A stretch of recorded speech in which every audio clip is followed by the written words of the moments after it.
So যখন আমি scalping করি তখন আমার মার্কেটের 5 দিন 10 দিন আগে কি হয়েছে এই চিন্তা করে আমার কোনো লাভ নাই। তাই আমি রিয়েল মার্কেটে যাই আপনারা দেখাই, এখান থেকে মার্কেটের 15 মিনিট টাইম ফ্রেমের কথা চিন্তা করি। এটা হলে আমার একটা সাপোর্ট লেভেল যেখান থেকে মার্কেট সাপোর্ট পাবে। ওকে, দ্যাট ইজ মাইনর সাপোর্ট। এটা হলো আপনার রেজিস্ট্যান্স, মেজর রেজিস্ট্যান্স। এটা আপনার সাপোর্ট, এটা সুন্দর মানের major support, that is a major demand. এই জিনিসগুলো আমরা এখন মার্ক করছি না। যখন আমি ইন্ট্রাডে ট্রেডিং করব, আমরা সবাই জানি যে ট্রেডিংয়ে পেশেন্সলি ওয়েট করাটা অনেক বেশি ইম্পর্টেন্ট। যখন ইন্ট্রাডে ট্রেড করব তখন এই জোনে আসলে আমি বাইং অপরচুনিটি খুঁজবো, তার আগে না।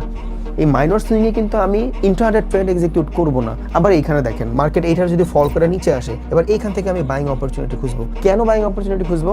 বিকজ লঙ্গার টাইম ফ্রেমে যায় এই জায়গাটা খুব ভ্যালিড একটা ডিমান্ড ক্রিয়েট করছে। আবার সেম ভাব দ্যাট ইজ আ ডিমান্ড, এখানেও মার্কেটের ডিমান্ড অ্যান্ড ফেয়ার ভ্যালু আছে। এইখানে আসার পরেই দেখেন মার্কেট ট্রেড রান হয়ে গেছে। সো এইখানে আমি বাই করব যখন আমি ডে ট্রেডিং করব, ইন্ট্রাডে ট্রেডিং করব, লম্বা সময়ের জন্য ট্রেড করবো। বিকজ 15 মিনিট টাইম ফ্রেমে আইসা আমরা এসব জোনে এন্ট্রি নেই, তাই না? বাট আমি তো করবো ভাই স্ক্যাল্পিং। সো যখন আমি স্ক্যাল্পিং করতে যাব তখন আমার এই মেজর জিনিসগুলো অ্যাভয়েড করলেও চলবে।